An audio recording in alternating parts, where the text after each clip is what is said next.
Welcome to the Chess Angle.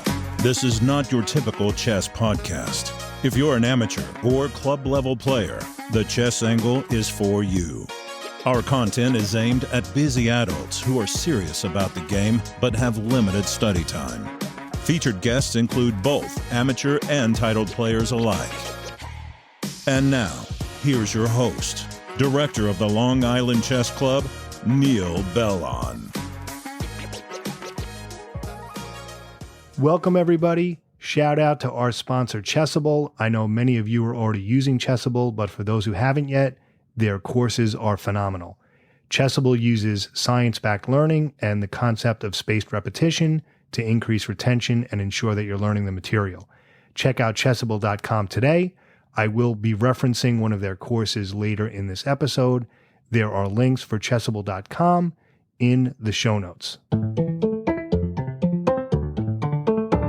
So first and foremost, here's what I will and won't do in this episode. What I will do is explain these openings on a very basic level. I'll explain why I feel they're effective at the amateur level, and I'll give you a few sample lines and key themes and ideas. I'll also give you some recommended books, which are probably all you'll need until you're about 2000 or so. These two books should keep you in good stead for quite some time. Now, what I will not do in this episode, I'm not going to cover every nook and cranny of these openings. I'm not going to cover every variation. The recommended books that I'll mention, and there's also a Chessable course that I started checking out, that will take care of all of that stuff, all the variations, all the little nuances. All right, think of this episode as kind of a dictionary or a Wikipedia entry on the NIMZO and the Queen's Indian with the adult improver in mind. So let's talk about facing 1d4. This is often a vague area, very gray area. I know I had a lot of trouble with it. It took me a long time to get comfortable facing 1d4. And when I first started playing in tournaments and I was unrated, every time I faced a higher rated opponent with the black pieces and he or she opened with 1d4, I was already like a nervous wreck. There was something about d4. I felt like by move 8, I was always losing. I found it very confusing.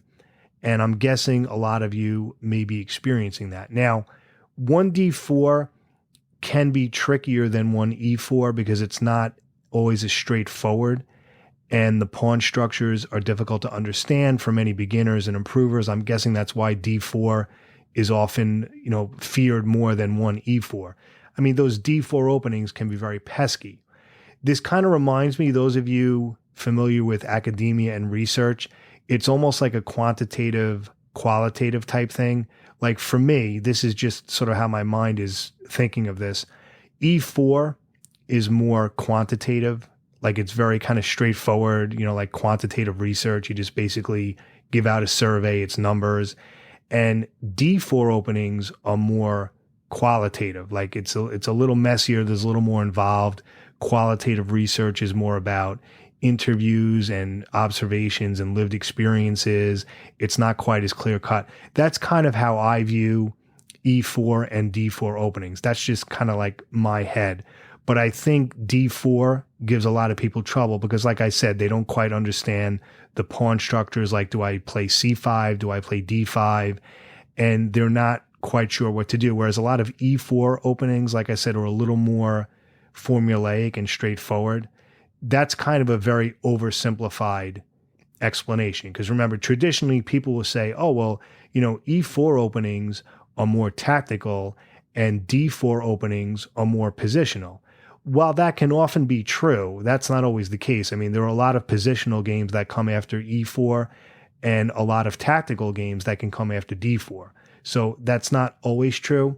But moving on, I'm recommending the NIMZO-INDIAN and Queen's Indian defenses as a complete system against 1d4. If you know both of those openings, you're pretty much set against the d4 pawn. Now, that is nothing new or earth-shattering. That is not like an original idea. Many top GMs, past and present, use the NIMZO and Queen's Indian as a complete system against 1d4. A lot of players do this. This is nothing new.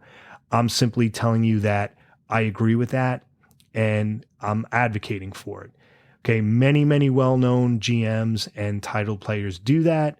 And the thing is, both of these openings are very well respected. They're beyond reproach.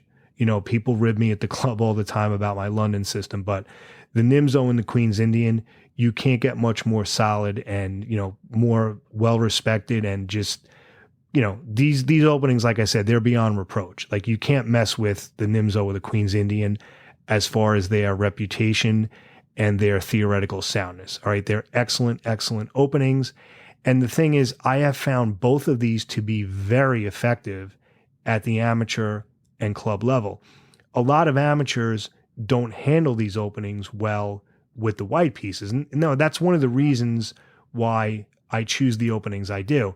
Obviously, you want openings that you're comfortable with and where you understand the positions, but you also want openings that other players don't really play well against. Like, most players don't play that well against the London. Most players don't play that well against the French defense. Now, this is just, you know, my experience, okay? Most players, when they open with D4, these are amateur players we're talking about, don't handle the NIMZO-INDIAN and the Queen's Indian very well, or they don't know enough about it. So in other words, I'm finding that for the most part, I've been getting, you know, very good results with these openings. And as far as the NIMZO and Queen's Indian, you know, I chose these after much trial and error with other openings that were not working for me. And I will say, in general, even against E4, right, as black, with the black pieces, I'm not a big fan of the symmetrical openings in general. I won't get into that now, but I just find these Indian openings against 1D4 to be very effective. Now, what I'm saying, this isn't gospel, this isn't Bible. I'm not saying you have to do this against D4 or that you should do this against D4. This is just a suggestion. I'm sharing. Like I always say in all my episodes, it's not that I'm telling, I'm sharing. But if you're having trouble facing 1D4, if you're kind of working things out, if you feel that playing against D4 with the black pieces is kind of a gray area, this is something you might want to check out, the NIMZO and the Queen's Indian. Now, I can hear some people in the cheap seats, right, saying, you know, aren't those openings too theoretical, right? Aren't the NIMZO and Queen's Indian too theoretical?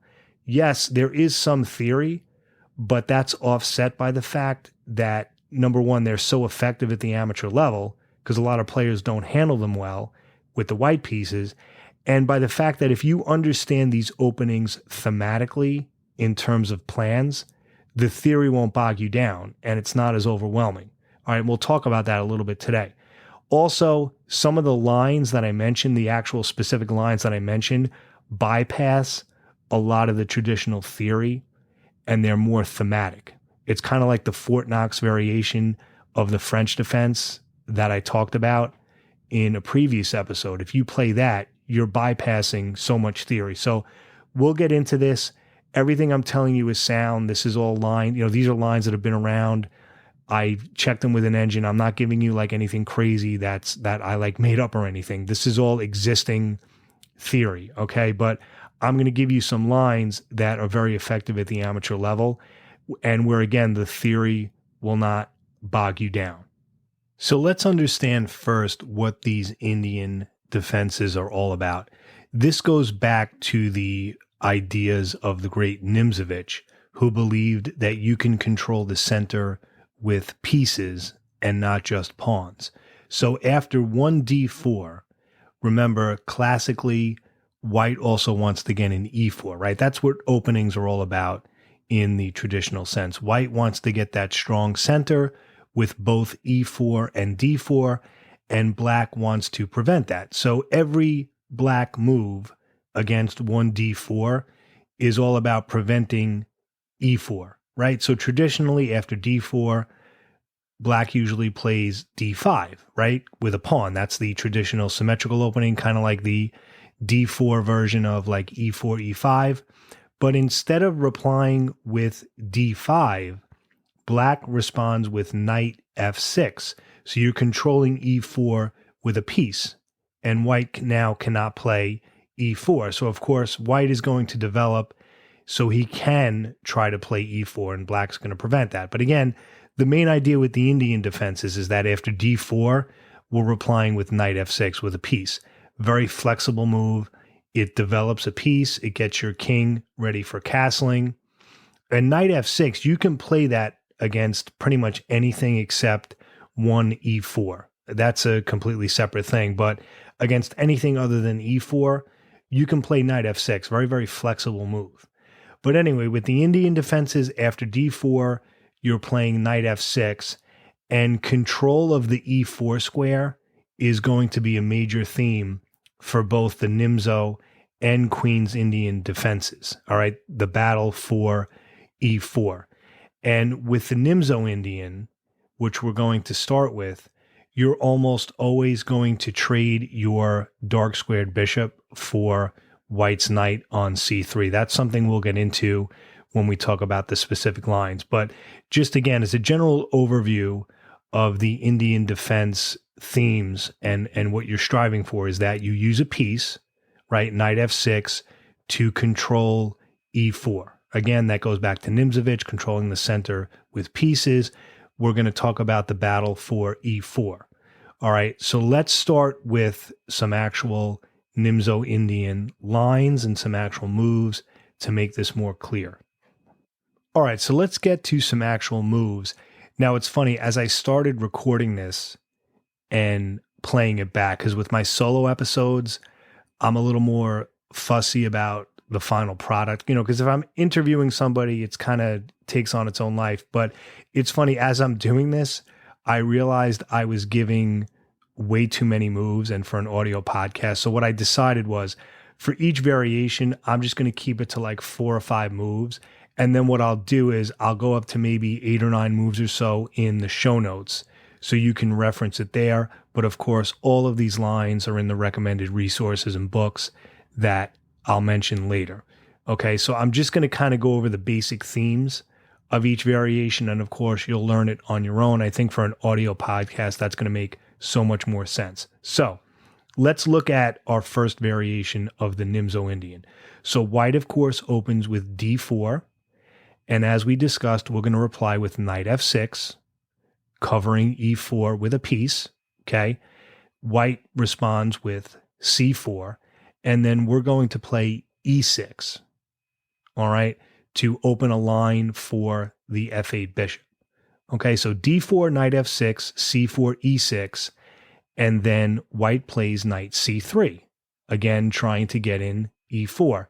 And now what makes it the NIMZO-INDIAN is we play the beautiful move bishop b4, pinning the knight to the king, right? Of course, the knight can't move because that would put his king in check, which is illegal. So the knight is pinned. And the idea is we're going to chop that knight on c3. We're going to trade our bishop so that we can control e4.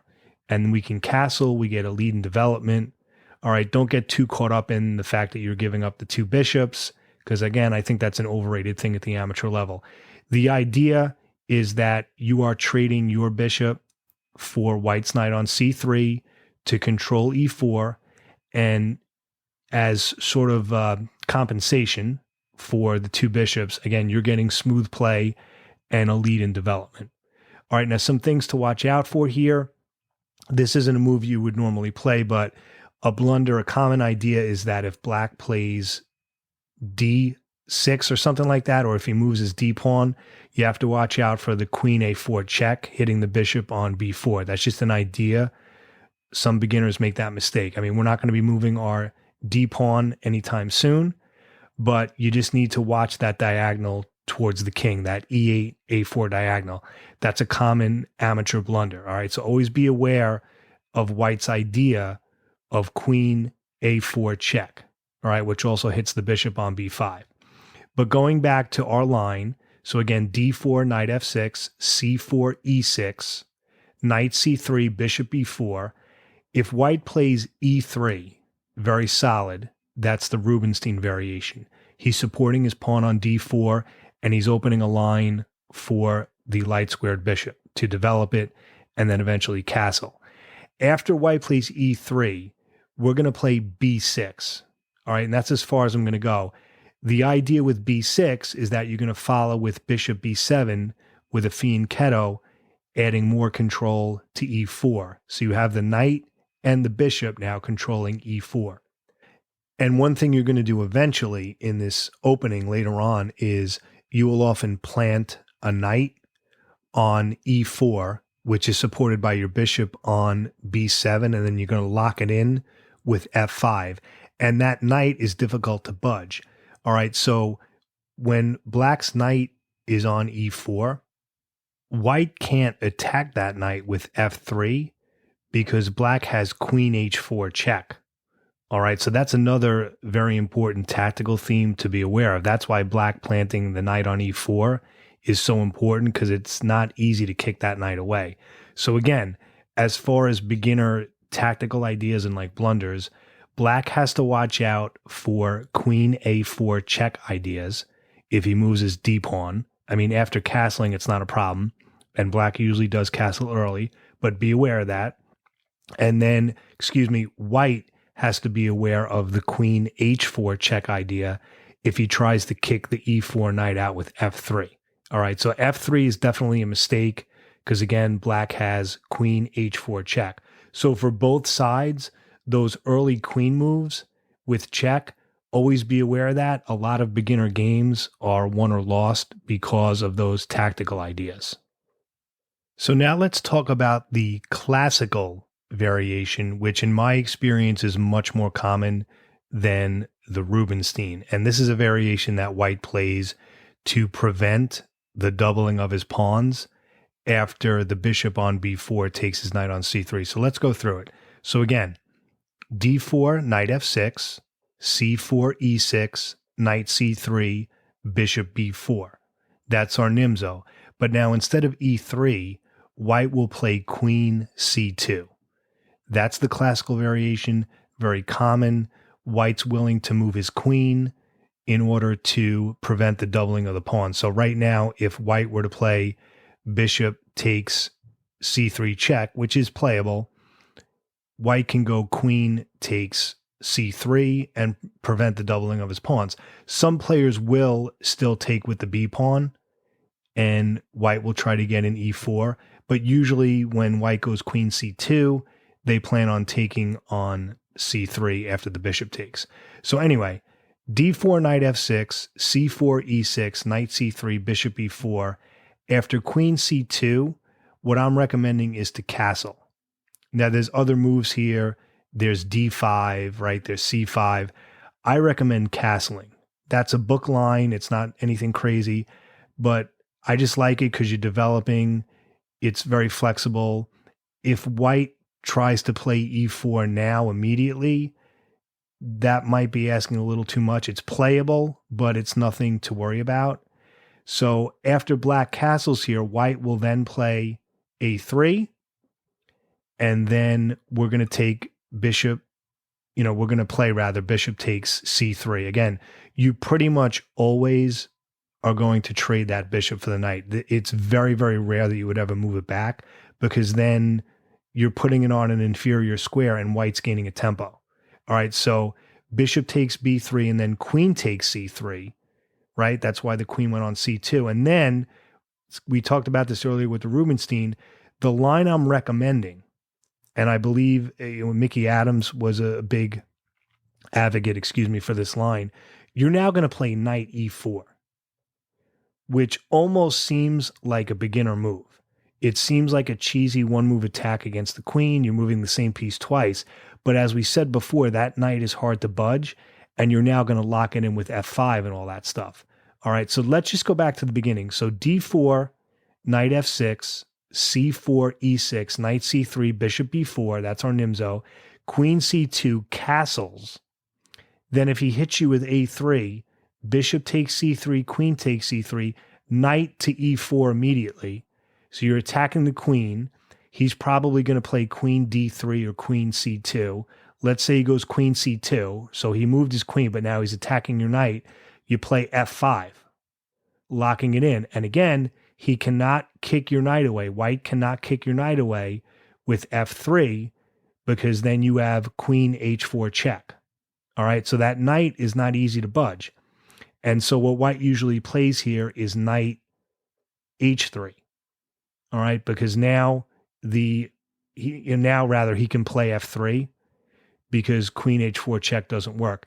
The reason why f3 is a mistake, just so you understand, if he goes f3 and you go queen h4 check, if he blocks it with g3, you then go knight takes g3 because that pawn on h2 is pinned. In other words, he's going to lose his rook.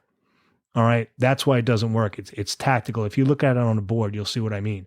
But that's a very, very common tactical theme and idea in the NIMZO.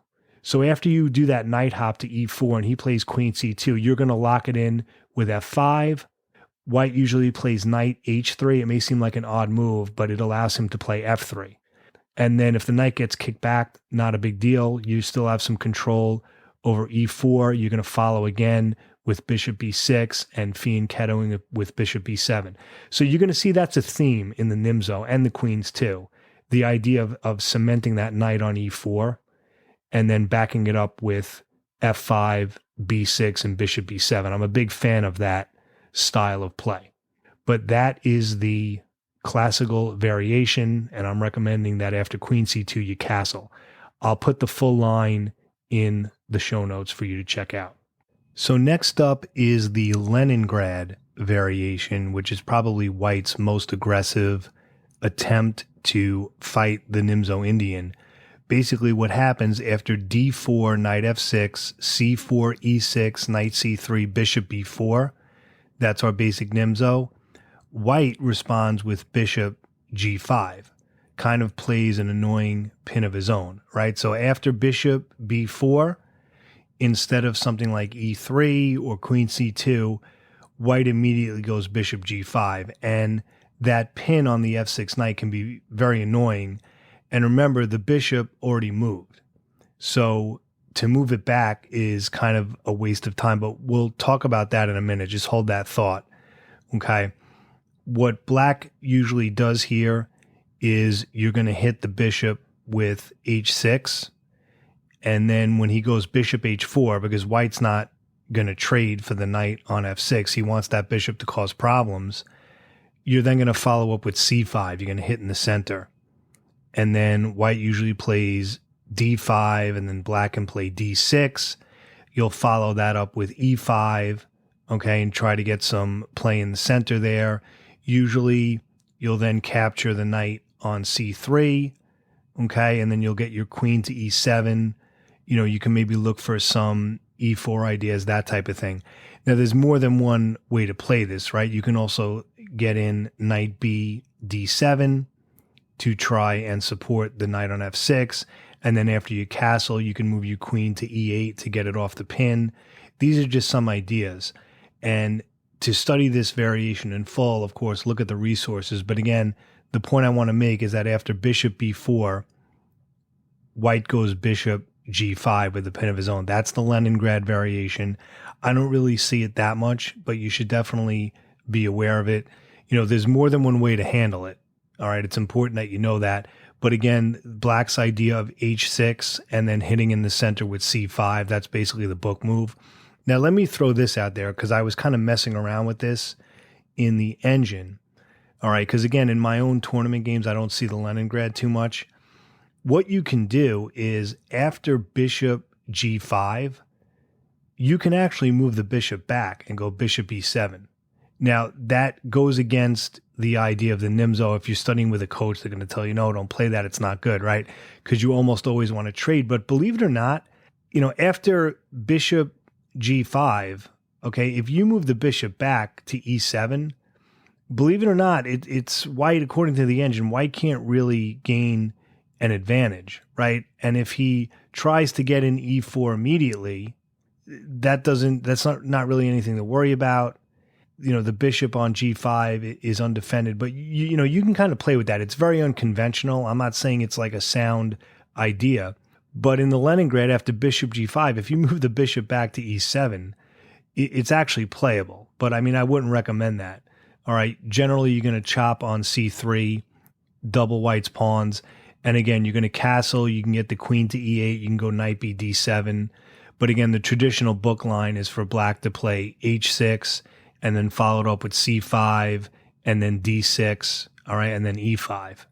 All right, so still playing in the center. Now, eventually, I almost forgot to mention, it's very important. When white plays the Leningrad with bishop g5, at some point after h6, you are going to probably play g5 to kick white's bishop back to g3. All right, just to get rid of the pin. That's okay. And in some cases, you can even castle after that. But that h6, g5 idea will probably come into play in the Leningrad. But this is a line you definitely want to look at. All right, in the book I recommend, they have a whole section on that. All right, so that's the Leningrad variation of the NIMZO. So now I want to talk about the Samisch variation. This is where after d4, knight f6, c4, e6, knight c3, bishop e4, white plays a3. All right, so it hits the bishop on b4 immediately right after it's played. So black goes bishop b4 and white goes a3. So you're going to take right away, right? We go bishop takes c3 and then b takes c3. And then what you have is a doubling of white's c pawns, and then you have that isolated pawn on a3. So white eliminates the pin and trades pieces, but now he has this weakened pawn structure. Okay, and the idea is that, but he has the two bishops as compensation, and, he's getting rid of the pin, that whole thing. But what we're going to do now is we're going to start as black and attack against the c4 pawn, which is very weak. So again, after a3, bishop takes c3, b takes c3, we're going to hit c4, and our plan here, our ideas, right? This is what I was talking about in the beginning of the episode about how it's not all about theory if you understand the ideas. So what I'm going to do now, rather than give individual moves, your idea as black here with that doubled c pawn, so white has that pawn on c4, you're going to attack it with knight c6 and b6 and then bishop a6, right? Instead of bishop b7, bishop a6 and then knight a5. You start an immediate attack against c4. Black can even play c5 to lock in c4 as a weakness. All right. And a lot of amateur players, when you play this way as black in the Samisch, they don't know how to defend it properly. All right, so that's what I recommend. So let me just kind of go through that whole thing again. So after d4, knight f6, c4, e6, knight c3, bishop b4, if white plays a3, hitting the bishop, you're going to trade on c3 as we normally do. And then after b takes c3, you start an immediate attack on c4. Again, with knight c6, b6, bishop a6, and then knight a5. Of course, you'll castle at some point. And white, it's very awkward for him to protect c4. All right, so that's a variation to keep in mind. Now let's talk about the Queen's Indian defense. Very similar to the NIMZO-INDIAN. Similar ideas. We're starting out with knight f6, controlling the center with a piece rather than pawns. But there's a couple of subtleties that make it different. The main thing with the Queen's Indian is that the idea of black playing b6 and bishop b7 fianchettoing early to control e4, that's because in the Queen's Indian, white generally plays knight f3 first rather than knight c3. So when we go bishop b4, that's because of white's early knight c3. But if white doesn't play knight c3 right away and he plays knight f3 instead, he's not controlling e4 immediately. So we can take a little bit of time and then go b6 and then bishop b7 and then follow with e6. But as with the NIMZO-INDIAN, it's all about controlling e4. There's just a little bit of change in the move order and some of the ideas, and there's some early tactical things you got to watch out for. So let's talk about some actual lines that will make this easier to understand. All right, so the Queen's Indian defense starts out in a similar way to the NIMZO, but there's a change in the move order because white chooses to play something else instead of knight c3, and he plays knight f3. So let me explain. So after d4, knight f6, c4, e6, okay, normally white would play knight c3 here, fighting for e4, and that leads us into the NIMZO. But instead of knight c3, white chooses to play knight f3 and develop on the king side. Now, you can play bishop b4 check here. It's called the Bogo-Indian, but I won't go into that today since we're sticking to the NIMZO and the queens. So anyway, on move 3, white plays knight f3, which means we can take our time to control e4 since he didn't play knight c3. So we're going to follow up with, guess what, b6, and then white normally plays g3 here, and then we go bishop b7, fianchettoing. So we have double control over e4 now, all right, because white doesn't have a knight on c3 yet. Now, instead of bishop b7, you can play bishop a6 here, hitting that c4 pawn again. That's another aggressive alternative, but I'm going to stick with the main line bishop b7 for black, okay? And then it continues, white goes bishop e2, and then bishop e7, castles and castles. All right, and you'll notice black's structure here with the bishops on e7 and b7 and the pawns on b6 and e6. That's your typical Queen's Indian structure. But again, white normally plays knight c3 now, okay, later instead of earlier. But this is where I'm going with this. We're going to go knight e4 once again. We're going to pop the knight on e4, okay? And we're threatening now to chop on c3.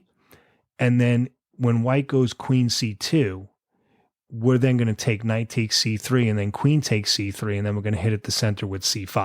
All right, that was a lot of information I just gave you, so let me kind of go through that again a little slower. So after d4, knight f6, c4, e6, knight f3, okay, we're going to go b6, and then we're going to follow it up with bishop b7, and then bishop e7, right? And then we're going to castle, and after white plays knight c3, we're going to pop that knight on to e4 right away, okay? Because we want to eliminate that knight on c3.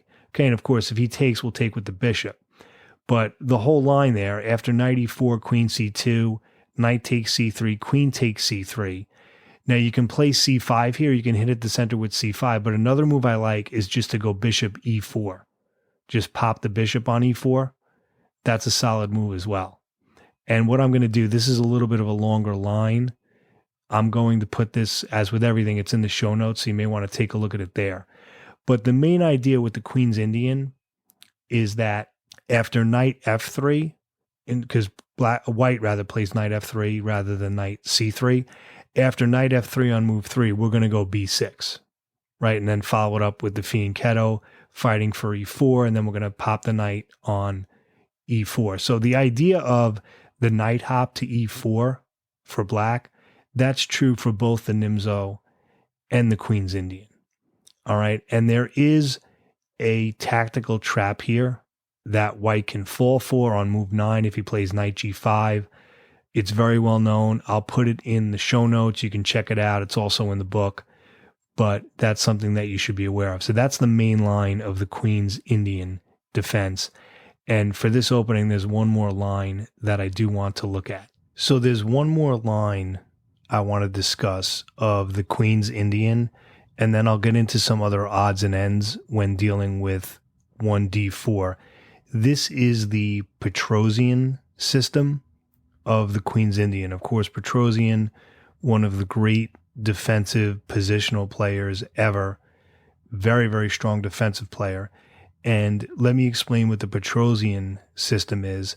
After d4, knight f6, c4, e6, knight f3, right, because we're in the Queen's Indian, black goes b6. The Petrosian system, that is, white here goes a3, right? Instead of g3, white goes a3. That may seem like almost a wasted move or a silly move, but it's actually very strong. It's preventing the bishop from going to b4 because the knight on c3 fights for the center, and white doesn't want a bishop to go there and chop it off. So he prepares knight c3 with a3. And it can actually be a very, very strong system. I believe Kasparov used it as well. but a number of well-known GMs have played this system. So with the Petrosian system, white goes 4a3, and then black will complete the fianchetto with bishop b7, and then white plays knight c3, right? Because that's why he played a3. And then here, this is very important for black. You pretty much have to, not have to, but the best move here, clearly, theoretically, is d5, because you have to stop white from playing d5, all right? Or you're going to get crushed in the center. So a little subtlety there with the Petrosian system. So again, that's d4, knight f6, c4, e6, knight f3, b6, and then after a3, which is the Petrosian idea, it's bishop b7, knight c3, and then black plays d5. You don't have to worry about like queen a4 check here, that tactic we talked about earlier, because black does not have a bishop hanging on b4. All right, so that check really doesn't do anything because it's not with any kind of tactics. So you don't have to worry that you're opening up that e8, a4 diagonal for your king. All right, but with the Petrosian system, you want to get in that d5 move as black, all right, to prevent d5 being played by white. All right, so just a little subtlety there.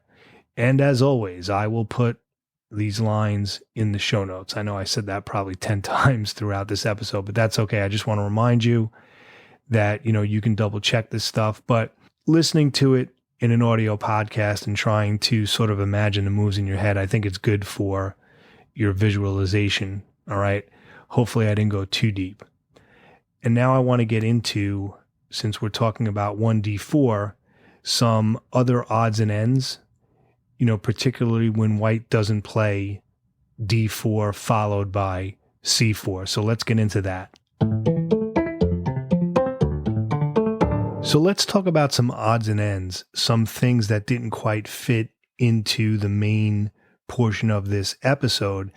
And I'm talking about situations where after 1d4, white doesn't play c4. He plays something else.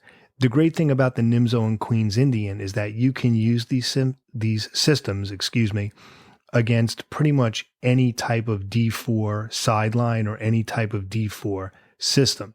All right, so when I said the NIMZO and Queens were kind of a universal system against the d4 pawn, I truly mean it. And let me give some examples. Now, one little subtlety you can try.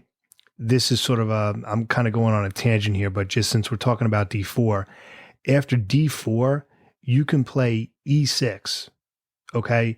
Now, yes, it might transpose into a NIMZO, but you can also trick your opponent into a French defense if you like playing the French. So, for example, after d4, e6, if he's on autopilot and say, oh, he's giving me the center, let me play e4, you then play e5, and then you've tricked him into a French defense. And the thing is with d4, e6, it throws some players off in general because after d4, they're expecting either d5 or knight f6. So after d4, again, e6, it's a nice little trick you can try. And, I've definitely have used it, and it's fooled some players into going into a French defense line that maybe they didn't want to without realizing it because they're so excited they can get in both center pawns. All right, but the d4, e6 thing, it's just like a little trick you can play to throw off your opponent. That's something I've used. Now, against the English, which is 1c4, that can transpose into a NIMZO or Queens very easily. It often does because c4 is part of those openings anyway. I mean, there's even an opening, I think they call it the NIMZO English, where as black, you end up playing bishop b4 anyway. So c4, the English usually will transpose into those. So be aware of those transposition possibilities.